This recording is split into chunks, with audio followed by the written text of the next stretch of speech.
1888년에 우리가 잘 아는 알프레드 노벨이라고 하는 사람은 자기 자신의 부고를 읽는 특권을 가지게 되었습니다. 어떤 신문기자가 남부를 여행하던 알프레드 노벨의 사촌동생이 갑자기 심장마비로 죽은 이야기를 듣고 그것이 이 알프레드 노벨이라고 착각을 해서 그만 신문에 그의 죽음에 대한 기사를 쓴 것이었습니다. 그런데 자기 자신의 죽음의 기사를 읽게 된 알프레드 노벨은 큰 충격에 빠졌습니다.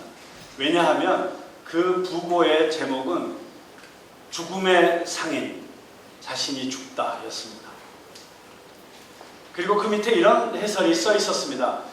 인류 역사상 그 누구보다도 많은 사람을 쉽게 죽일 수 있는 기술을 발명했던 알프레드 노벨.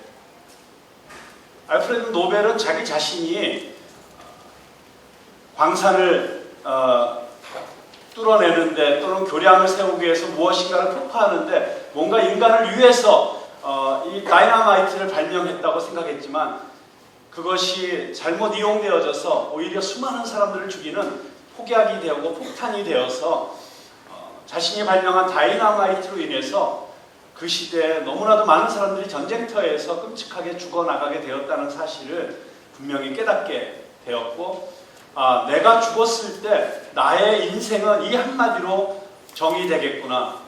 죽음의 상인. 너무나도 큰 충격을 받게 되었습니다. 오랜 시간 동안 고민했던 그는 드디어 자기 자신의 유언장을 다시 작성하게 됩니다. 그리고 자신의 전 재산, 그 당시에 900만 달러의 가치가 있는 돈을 어느 한 목적을 위하여 다 밀어넣게 되었습니다. 제가 지난주에 말씀드렸던 올인, 탁자 한가운데로 자신의 집을 다 밀어넣는 것이죠. 그래서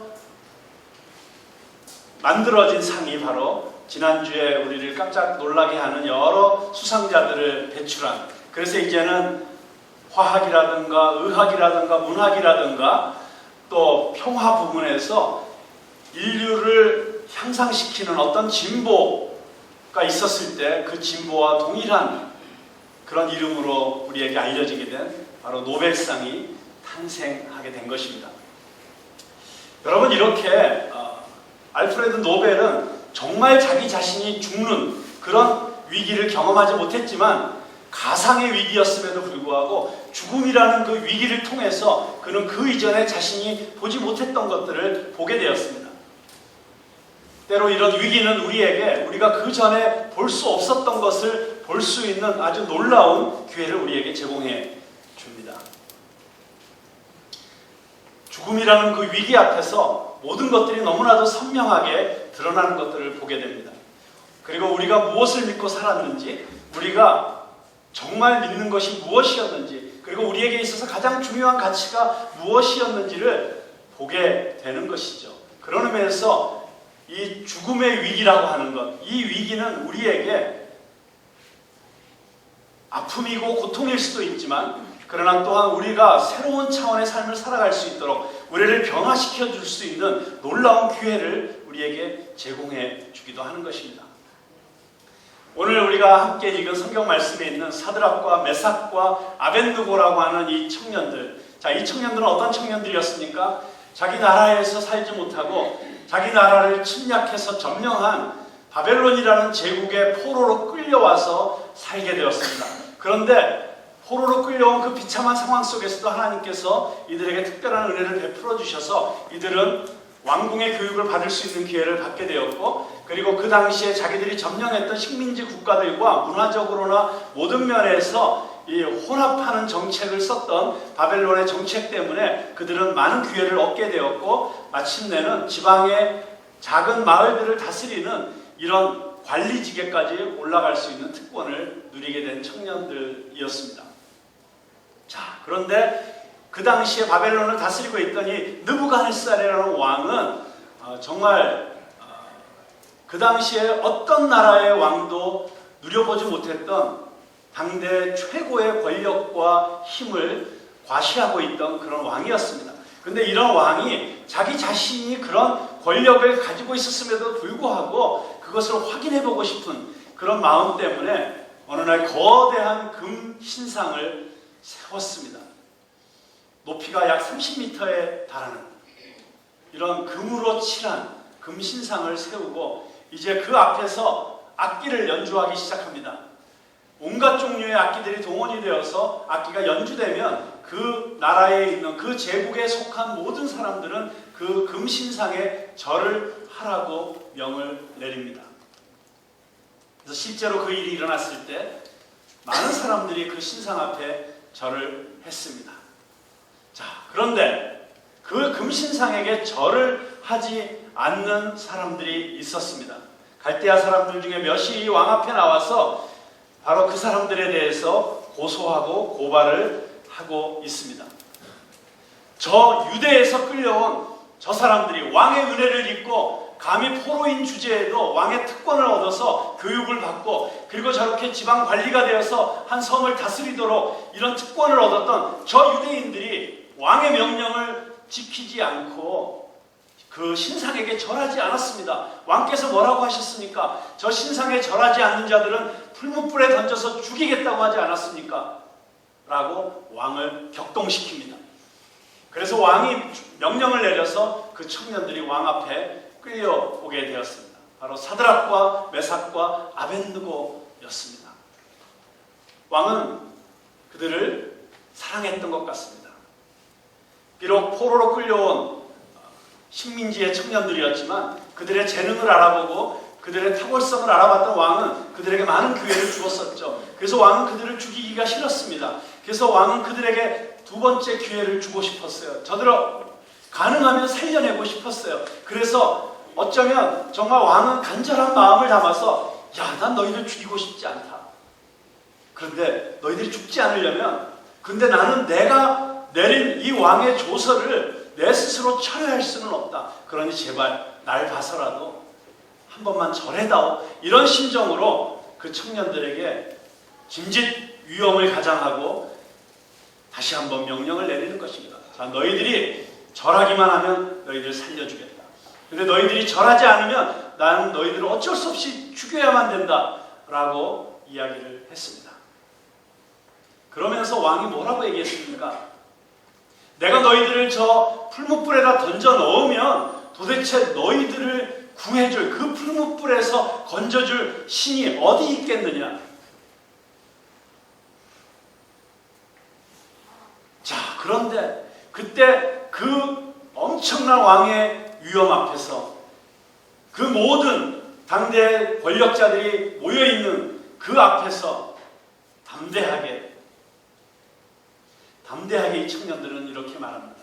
자, 여기 17절 한번 띄워주시죠.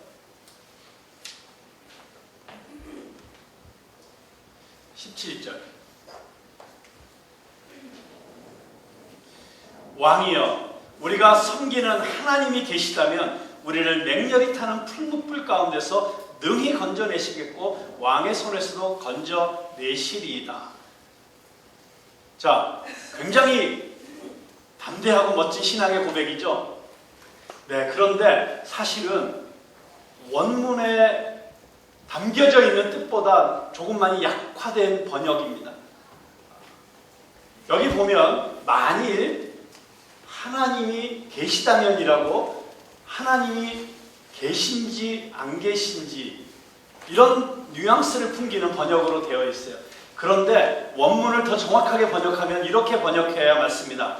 만일 왕이 우리를 풀무불에 던지신다면 그 if라고 하는 이 만일이라고 하는 것이 하나님이 계시다면에 붙는 것이 아니고 풀무불에 던지신다면에 붙어야 맞는데 하나님이 계시다면이라고 if가 하나님의 존재에 대해서 붙어 있어요. 그것은 번역이 조금 잘못된 것입니다. 그래서 정확하게 번역하면 만일 당신이 우리를 풀무불에 던져 넣으시면 그러면 하나님께서 우리가 섬기시는 하나님께서는 우리를 그 불로부터 건져내실 수 있습니다.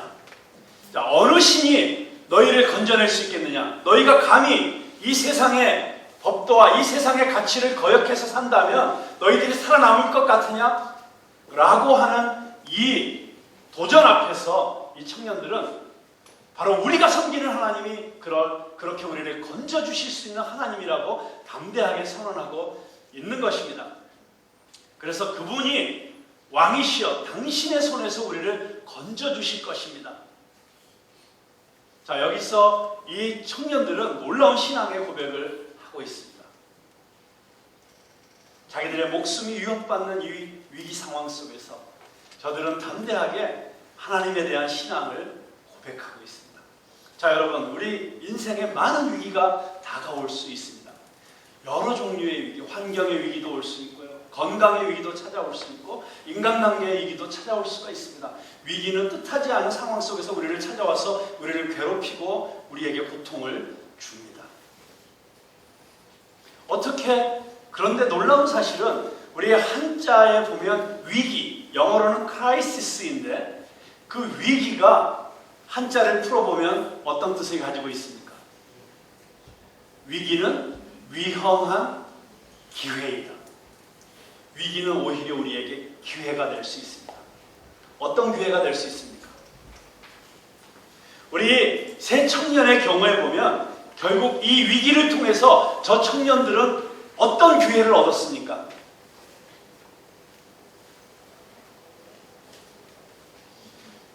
잘 보세요. 만약 여러분에게 이런 위협이 닥쳐왔다면, 자, 지금 어떤 미친놈이 이곳에 들어와서 총을 가지고, 자, 너희 중에 계속해서 하나님을 믿고 예수 그리스도를 구세주라고 그렇게 믿는다고 주장하는 사람이 있으면 죽여버리겠다 라고 총을 가지고 위협을 하면 여러분은 그 상황에서 어떻게 하시겠어요? 실제로 그런 일이 얼마 전에 있었죠. 얼마 전에 미국의 오레곤이라는 대학에서 정말 어떤 사이코가 총을 가지고 들어와서 사람들을 죽이기 시작했습니다. 10명이 죽었고 7명이 다쳤습니다. 자, 그런데 이 사이코가 와서 어떻게 사람을 죽였는지 들을 때 우리는 경악하지 않을 수가 없었습니다. 그는 한 사람 한 사람을 일으켜 세워서 내가 믿는 종교가 무엇이냐고 물어봤습니다. 그리고 기독교라고 얘기하면 그는 머리에 총을 쏘았습니다. 그리고 기독교가 아니라고 이야기를 하면 다리에 총을 쏘아서 그들은 다치기만 했고 죽지는 않았어요. 그가 죽이면서 이렇게 얘기했습니다. 그래? 네가 기독교인이라고? 그럼 너는 1초 후에 네가 믿는 하나님을 만나게 될 거야. 그 조롱하면서 머리에 총을 쏘았습니다. 우리가 참 충격을 받고 감동을 받은 것은 10명이 죽었다는 것입니다. 첫 번째 죽은 사람, 희생자는 자기가 기독교인이라고, 내가 그리스도인이라고 이야기하면 머리에 총을 맞게 된다는 사실을 모른 채로 그렇게 이야기했을 것입니다. 나머지 9명은 그 사실을 알면서도 그렇게 고백했습니다. 그것이 놀라운 것이죠. 우리가 미국에 대해서 많은 얘기를 하지만, 미국의 기독교가 죽었다 어쩌다 얘기를 하지만 아직도 저렇게 순교의 신앙으로 자기 목숨을 걸고 자기가 그리스도인인 것을 고백할 수 있는 사람들이 있는 나라라는 사실을 다시 한번 확인하게 되었습니다. 미국은 그래서 그렇게 쉽게 망하지 않습니다. 아직도 그 저변에는 진정한 그리스도인들이 그 나라를 떠받치고 있습니다. 자, 그런데 그 기사를 보면서 저도 순간적으로 이런 생각을 해봤어요. 만약에 내가 그때 그 미친놈이 총을 들이대면서 너 기독교인이야 아니야 라고 물었을 때 나는 뭐라고 대답했을까? 여러분 같으면 어떻게 대답하시겠어요? 뻔히 죽는 걸 알면서 그런 상황이 닥치면 우리는 정말 그 상황을 합리화하기 위한 수많은 변명들을 만들어내는데 천재들 아닙니까? 그냥 잠깐만 아니라고 하지 뭐. 그래도 내가 안 믿는 건 아니니까. 나 하나 죽는다고 하나님이 죽는다고 무슨 하나님이 이렇게 큰 영광을 보겠어. 일단은 이 자리를 모면하고 빨리 회개하고 다시 믿으면 되지. 온갖 생각을 하면서 그 상황을 피하려고 하지 않았을까요? 어쩌면 느부갓네살의 위협 앞에서 저 청년들도 그런 똑같은 위협을 느꼈을지도 모르겠어요. 그래서 그들이 네, 알겠어요, 절하겠습니다라고 그 자리에서 절을 했다면 그들은 그 맹렬한 풀무불에 던져지지 않았을 것입니다. 자, 그러면 그 결과는 무엇이었을까요? 저들은 죽지 않았겠죠. 그렇지만 저들을 건져준 자는 하나님이 아니라 느부갓네살이 되었겠죠. 그리고 더 큰 문제는 무엇이었습니까? 저들이 만약에 그렇게 그 순간에 자기의 마음의 양심을 가리고 자기의 인테그리티, 자기의 진실성을 잠시 접어두고 그냥 할 수 없지 뭐라고 타협하고 굴복했더라면 그들은 바로 하나님이 그 엄청난 위기 속에서 자신을 건져주는 그 놀라운 은혜를 경험하지 못했다는 것입니다. 저들이 목숨을 걸고 생명을 걸고 자신의 믿음을 지키려고 했기 때문에, 자신의 진실성을 지키려고 했기 때문에, 그렇기 때문에 그들은 어떤 놀라운 경험을 했습니까? 기적을 경험한 것입니다. 하나님이 자기와 함께하는 것을 경험했습니다. 하나님이 자신들을 지켜주시는 것을 경험할 수 있었습니다. 여러분, 그렇습니다. 만약 우리가 진정 하나님이 살아계신 것을 믿는다면, 그리고 하나님께서 우리를 눈동자처럼 아끼시고 지켜주시고 사랑해주시는 분이라는 사실을 믿는다면, 그런 믿음이 있을 때 우리는 어떤 위기 속에서도, 어떤 상황 속에서도 우리는 거짓말하지 않고, 우리 자신의 아이덴티티를 부정하지 않고, 우리 자신의 가치관을 포기하지 않고 하나님께 영광을 돌리는 삶을 살 수 있게 된다고 하는 것입니다. 저는 저와 여러분이 이런 믿음의 결단을 갖게 되기를 주님의 이름으로 축원합니다.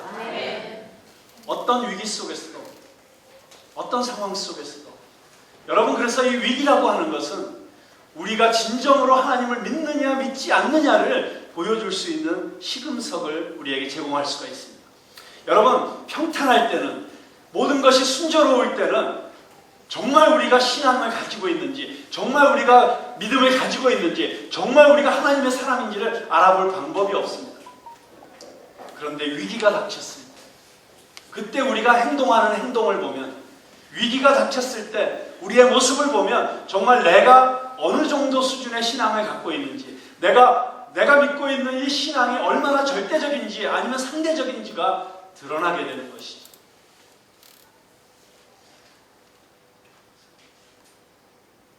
빌립보서에 보면, 빌립보서 1장에 보면 우리는 수많은 위기 가운데 처해 있었던 한 믿음의 선배를 보게 됩니다. 바로 우리가 잘 알고 있는 사도 바울입니다.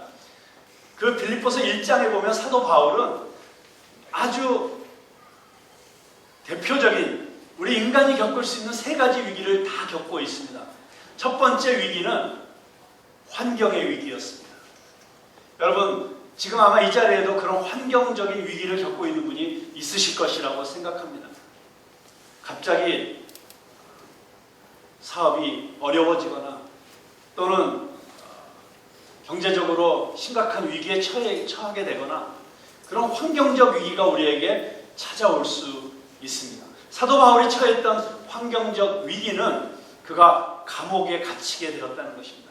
여러분, 우리 인간이 거할 수 있는 환경 중에서 감옥보다 더 나쁜 환경이 얼마나 더 많이 있겠습니까? 그는 가장 최악의 환경 가운데 빠지게 되었습니다. 요즘 교도소는 사실 굉장히 지낼만 합니다. 일부러 그래서 아예 교도소로 들어가려고 그냥 자질구레한 범죄를 저지르고 들어가는 그런 일들까지도 이제 너무 교도소가 막 호텔처럼 잘 돼 있는 이런 나라들에서 일어나기도 한다고 합니다. 그런데 바울이 갇혔던 당시의 감옥은 오늘날의 우리나라의 또는 선진국의 교도소하고는 상상도 비교도 할 수 없는 그런 아주 어려운 환경이었습니다. 땅에 굴을 팠습니다. 그래서 땅굴을 파고 그 밑에다가 감옥을 만들었으니까 얼마나 습기가 차고 눅눅하고 벌레들이 기어다니고 음산하고, 정말 천장에 조그마한 구멍 하나 뚫어가지고 거기서 겨우 하루에 한두 시간 빛이 들어오는 그런 음침한 곳이었습니다. 보통 건강하고 정상적인 사람이라고 할지라도 그런 데 들어가 있으면 기가 꺾이고 침울해지게 마련이었습니다. 그런데 사도 바울은 그렇게 자기에게 닥쳐온 환경의 위기를 어떻게 극복하고 있습니까? 그는 이렇게 고백합니다. 내가 이 감옥에 갇혀있는 것으로 말미암아 복음이 내가 갇히지 않았더라면 전파될 수 없었던 이 시위대와 이 감옥의 간수들에게까지 복음을 전할 수 있게 돼서 나는 하나님께 감사합니다. 여러분, 그렇습니다. 때로 우리가 어려움에 닥쳤을 때 그때 오히려 우리의 어떠함에 따라서 그것이 복음을 전할 수 있는 기회가 됩니다. 그래서 위기는 전도의 기회입니다. 왜냐하면 우리가 어떤 위기에 빠졌을 때 그 위기 속에서 우리가 행동하는 모습을 보면서 믿지 않는 사람들이 충격을 받습니다. 아니, 어떻게 저런 어려움을 당했는데, 아니, 어떻게 저렇게 힘든데, 어떻게 저런 상황 속에서도 저 사람은 찬양할 수 있지? 어떻게 저런 상황 속에서도 저렇게 얼굴이 밝을 수가 있지? 어떻게 저런 상황 속에서도 용기를 잃지 않을 수가 있지? 그렇다면 저 사람이 믿는 저 기독교에 무언가 어떤 힘이 있지 않을까? 내가 알지 못하는 무언가가 있지 않을까? 그럼 나도 믿어보고 싶다. 여러분, 우리 믿는 사람들이 말로 전도하는 것보다 오히려 위기 가운데서 우리가 어떤 모습으로 살아있느냐, 그 모습이 더 영향력 있고 힘 있는 전도가 될 수 있다는 사실을 믿으시기 바랍니다. 네. 여러분, 그럴 때 우리는 세상 사람들에게 너무나도 매력 있는 사람들이 될 수가 있어요. 저렇게 욥처럼 가진 거 다 잃었는데도, 저렇게 건강에 어려움이 찾아왔는데도, 그런데도 희망을 잃지 않고, 그런데도 오히려 기쁨으로, 감사함으로 나아가는 모습, 그것이 진정한 그리스도인의 모습을 보여줄 수 있는 기회가 될 수 있다는 것입니다. 두 번째로 사도 바울이 겪고 있었던 위기는 무엇입니까? 인간관계의 위기였습니다. 바울이 감옥에 갇히니까 바울과 경쟁 관계에 있던, 바울은 경쟁심을 가졌는지 안 가졌는지 모르겠어요. 그런데 그 사람들은 바울에 대해서 굉장한 경쟁의식을 갖고 시기심과 질투심이 가득 차 있던 사람들이 있었어요. 여러분, 교회 안에도 그런 사람들이 있을 수가 있습니다. 초대교회 안에서도 바울이 이렇게 복음을 전하는 사도로서 이렇게 하나님께 영광스럽게 쓰임받는 걸 보면서 나도 더 열심히 해야겠다라고 생각하기보단 오히려 시기하고 깎아내리려는 사람들이 있었어요. 그런 사람들이 있는 것을 조금도 이상하게 생각하지 마십시오. 그런데 사도 바울이 감옥에 갇히니까 그 바울에 대해서 시기하고 경쟁심을 갖고 있던 사람들이 이렇게 말하기 시작했어요. 야, 바울이 감옥에 갇혔는데 이 기회를 틈타서 우리가 더 열심히 전도하자. 그래서 이 기회에 우리 전도해서 우리 편을 늘려놓자. 그리고 우리가 더 전도를 해서 우리 교회가 더 커지게 되면 사도 바울이 사실은 진짜가 아니었다는 게 증명되겠지. 뭐 이런 못된 생각들을 가지고 전도를 하는 무리들이 있었다는 것입니다. 자, 이런 소리들이 들려오면 사도 바울의 마음이 어떻겠어요? 얼마나 상처가 되겠어요? 내가 지금 그리스도를 위해서 감옥에 갇혀 있는 것도 지금 마음이 힘든데, 근데 누가 내가 그렇게 순수하게 헌신하고 이렇게 섬기고 내가 이렇게 주님을 위해서 일하고 있는데 누가 그런 소리를 하면 얼마나 마음에 상처가 되겠어요? 그런데 그때 사도 바울은 무엇라고 고백합니까? 그런즉 어떠하며 이렇게 하든 저렇게 하든 전파되는 것은 그리스도니 이로써 나는 또한 기뻐하고 기뻐하노라. 여러분, 이것이 진정한 영적 거인의 모습 아니겠습니까? 저들은 사도 바울을 괴롭게 하려고 더 열심히 전도를 하는 거예요. 사도 바울은 뭐라고 생각합니까? 저들이 나를 괴롭게 하려고 더 열심히 전도를 해? 잘된 일이지. 어쨌든 그렇게 해서라도 예수 그리스도의 이름이 전파되면 나는 그것 때문에 너무 기쁘다. 이게 사도 바울의 진실된 고백이었습니다. 여러분, 보십시오. 어떻게 사도 바울이 이런 마음을 가질 수 있었을까요? 왜냐하면 그의 인생의 가치관, 그의 인생의 목표가 너무나 분명했기 때문이었습니다. 바울의 인생은 자기 자신이 더 인정받는 것, 자기 자신이 더 많은 것을 누리는 것, 자기 자신이 사람들에게 영향력이 생기고 명예가 높아지고 인기가 높아지는 그런 것에서는 전혀 상관하지 않는 그런 것으로부터 완전히 자유로운 사람이었습니다. 어떻게 그가 그렇게 자유로울 수 있었을까요? 그의 인생의 목적이 오직 한 분, 예수 그리스도였기 때문입니다. 오직 예수님만이 영광을 받으시고 내 인생을 통해서 오직 예수 이름이 높아지고 예수 이름이 전파될 수 있다면 나는 그것으로서 기쁘다. 나는 망해야겠고 저는 흥해야겠다라고 하는 예수님께서 하신 그 스피릿이 그대로 사도 바울 안에 있는 것을 우리는 보게 됩니다. 자, 그리고 마지막으로 사도 바울이 그 빌립보서에서 겪고 있는 또 다른 위기는 바로 죽음의 위기였습니다. 그가 이렇게 얘기하죠. 내가 아마 곧 죽을 것 같다. 내가 곧 주님 앞으로 가게 될지도 모르겠다. 내가 지금 삶과 죽음의 갈림길에 있다. 어쩌면 그것은 그의 병 때문이었을 수도 있습니다. 아니면 그가 로마 법정에서 사형 언도를 받아서 죽임을 당해야 될 수도 있다는 예감이었을 수도 있습니다. 어쨌든 그는 지금 죽느냐 사느냐 생과 사의 기로에 서 있습니다. 그런데 그 생과 사의 기로에서 사도 바울은 무엇이라고 얘기합니까? 나는 죽는 것이 더 좋다. 왜냐하면 내가 죽으면 나는 바로 주님 앞에 가기 때문입니다. 내가 죽으면 곧 나는 이제는 이 눈물과 고통과 한숨으로 가득 찬 이 세상에서 이제 영원한 안식, 영원한 기쁨, 그리고 영원한 영광 가운데 있는 그 하나님의 보좌 앞에 가서 하나님과 함께 살 것이기 때문에 나는 그게 더 좋다. 여러분, 이런 사람한테는 그 어떤 것도 위기가 될 수 없는 것이죠. 그 어떤 것도 위협이 될 수 없는 것입니다. 마치 서머나의 폴리캅이라고 하는 노인이 그가 맹렬하게 타오르는 불장작 더미 앞에서 네가 한 번만 예수를 부인하면 너의 인생을 살려주겠다고 했을 때 어떻게 한 번도 나를 부인하시지 않으신 나의 주님을 내가 부인할 수 있습니까? 어떻게 한 번도 나를 거절하시지 않으신 그 주님을 내가 내 생명 살겠다고 거절할 수 있겠습니까?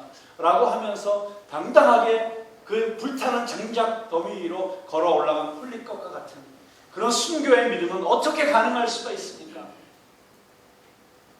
우리가 이 땅에서의 생명이 끝났을 때 영원한 하늘나라가 우리를 기다리고 있다는 이 믿음, 영생을 우리에게 주시는 그 하나님에 대한 절대적인 신뢰와 믿음이 있을 때 가능한 것입니다. 여러분, 그래서 사도 바울은 내가 죽는 것이 더 좋다. 그런데 안 죽을 것 같다.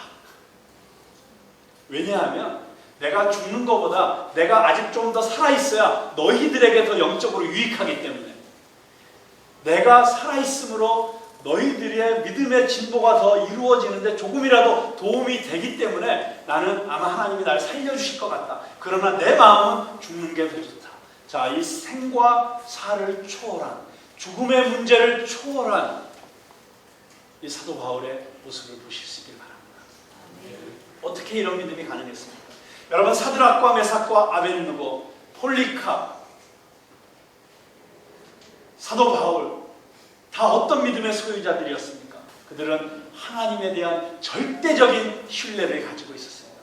하나님은 나의 목자이시고 하나님은 나를 지키시는 자이시고 하나님은 전능하신 하나님이시고 하나님은 나를 살펴보시는 하나님이시고 하나님은 나를 사랑하시는 하나님이시고 그 하나님에 대한 절대적인 믿음과 신뢰가 있을 때 우리는 어떤 종류의 위기가 우리 삶에 닥쳐오더라도 우리는 그 위기가 위험한 기회가 아니라 오히려 우리의 믿음을 보여줄 수 있는 위대한 기회가 될 수 있음을 믿습니다.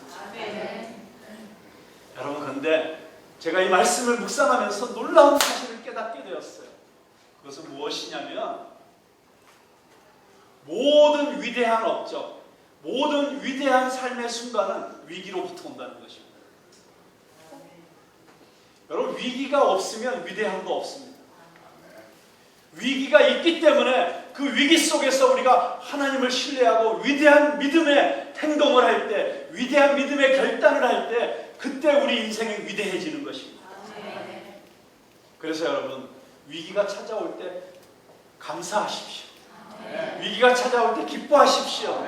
어려움이 여러분에게 올 때 그때야말로 여러분의 믿음을 보여줄 때입니다.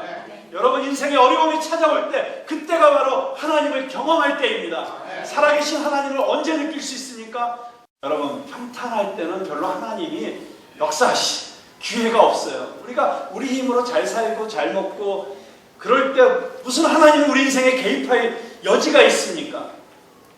근데 갑자기 우리가 어려움에 빠졌습니다. 누군가가 나를 너무 괴롭게 할 때, 어떤 상황이 나를 짓누르기 시작할 때, 그때 우리가 하나님 앞에 나가서 전능하신 하나님 앞에 매달리고 그 하나님 앞에 다시 한번 내 신앙을 고백하고 그 하나님만 의지하기로 작정할 때, 그때 하나님께서 내 인생에 기적을 보여주시는 것입니다. 여러분, 그래서 어려움이 없고 위기가 없으면 기적도 없어요. 여러분, 놀라운 오병이어의 기적이 어떻게 일어났습니까? 먹을 것이 없으니까 일어났죠. 물로 포도주를 바꾸는 기적이 어떻게 일어났습니까? 포도주가 다 떨어졌으니까 그 기적을 일으키셨죠. 여러분 인생에 무엇인가 결핍되어 있습니까? 지금 무언가 절박하게 지금 기다리고 있는데 잘 안 되고 있습니까? 그때가 바로 하나님이 역사하실 수 있는 때입니다. 여러분이 위기에 빠져 있을 때 여러분 그래서 반드시 기억하십시오. 이때는 바로 하나님이 내 인생에 개입하실 수 있는 때입니다. 여러분, 그래서 사드락과 메삭과 아벳느고는 그 믿음을 가지고 왕이시여 우리를 풀무불에 던지십시오. 우리 하나님이 우리를 보호하실 것입니다. 지켜주실 것입니다. 이 놀라운 고백을 했습니다. 근데 여러분, 그거보다 더 놀라운 고백이 있습니다. 그렇게 고백했던 저들이 그 다음 절에 뭐라고 말합니까? 하나님이 반드시 우리를 지켜주실 것입니다. 그러나 그리 아니하실지라도 우리는 왕의 신상에 절하지 않겠습니다. 자, 무슨 얘기입니까? 우리는 하나님이 우리를 지켜주실 줄로 믿습니다. 이것은 우리 모두가 고백하는 신앙입니다. 맞습니까? 그런데 만약에 하나님께서 우리를 이 풀무불에서 건져주시지 않을 수도 있습니다. 그래도 우리는 여전히 믿습니다. 그래도 여전히 우리는 하나님만을 예배할 것이고 절대로 이 세상에 어떤 우상에게 절하지 않을 것입니다. 이 세상의 어떤 것에도 우리의 믿음을 타협하지 않을 것입니다. 여러분, 이것은 어떤 믿음입니까? 하나님이 우리를 지켜주실 것이라는 믿음도 놀라운 믿음입니다. 그런데 하나님이 이 풀무불에서 나를 건져주시지 않는다면 하나님은 내가 알지 못하는 나를 향한 더 놀라운 계획을 가지고 계실 것입니다. 하나님에 대한 더 놀라운 신뢰입니다. 우리는 우리가 원하는 대로, 우리가 기도하는 대로, 내가 지금 필요한 대로 하나님이 채워주셔야만 하나님의 사랑, 하나님의 보호하심을 믿으려고 합니다. 그러나 더 성숙한 신앙은 내가 원하는 대로 되어지지 않더라도 지금 하나님께서 무슨 일인지 나를 지금 건져주시지 않고 내 문제를 해결해 주시지 않고 내 병을 고쳐주시지 않고 그렇게 나를 이 어려운 가운데서 내버려 두신다고 할지라도 그래도 하나님께서 그렇게 하시는 데는 분명히 이유가 있으실 것이다. 하나님의 그 선하심, 나를 향한 하나님의 사랑을 의심하지 않는 신앙이 있을 때 바로 이런 고백을 할 수 있는 것입니다. 그리 아니하실지라도 우리는 절하지 않겠습니다. 그리 아니하실지라도 나는 여전히 하나님만 신뢰하겠습니다. 오늘 저와 여러분에게 이 믿음이 있게 되기를 바랍니다. 자, 여러분, 어떻게 이런 신앙이 가능할까요? 그것은 성경에 있는 대로 작은 일에 충성하는 자에게 큰 일을 맡기겠다고 하셨습니다. 무슨 말씀입니까? 우리가 생의 작은 순간순간마다 절대로 우리의 믿음을 타협하지 않는 것입니다. 때로 우리가 가끔 작은 거짓말을 할 때가 있습니다. 그냥 그 순간을 모면하려고, 그 순간에 뭔가 더 이득을 얻기 위해서 또는 다른 사람들로부터 인정받기 위해서 적당히 넘어갈 때가 있습니다. 그런데 여러분, 작은 일에 충성하지 않으면 하나님께서 큰 일을 맡기시지 않습니다. 어떻게 우리가 순교의 순간에 담대하게 내 목숨을 내어놓는 그런 순교의 신앙까지도 가질 수 있습니까? 그것은 우리가 우리의 생의 작은 순간순간에 우리의 믿음을 생명 걸고 지킬 때 그것들이 쌓여서 순교까지도 감당할 수 있는 믿음을 가질 수 있게 되는 것입니다. 여러분, 그래서 우리 생의 매 순간마다 우리는 하나님만을 바라볼 수 있기를 주님의 이름으로 축원합니다. 매 순간마다 말씀대로 살려고 생명 걸 수 있게 되기를 주님의 이름으로 축원합니다. 비록 그것이 아주 작은 것이라고 할지라도 그것이 우리의 믿음의 원칙에 위배된다면, 하나님의 말씀에 위배된다면, 단호하게 내게 어떤 손해가 온다고 할지라도, 내가 어떤 어려움을 당한다고 할지라도 나는 이 길을 택하겠습니다. 그렇게 믿음으로 선택하고 나아갈 수 있을 때, 그것들이 쌓였을 때 우리가 결정적인 위기의 순간에 우리는 우상 앞에 절하지 아니하고, 세상의 권력 앞에 절하지 무릎 꿇지 아니하고, 세상의 이 잘못된 가치관 앞에 타협하지 아니하고, 별처럼 빛나는 그런 믿음의 소유자들로 그렇게 하나님 앞에 인정받고 하나님 앞에 쓰임받는 저와 여러분이 될 수 있을 줄로 믿습니다. 우리 함께 기도하겠습니다.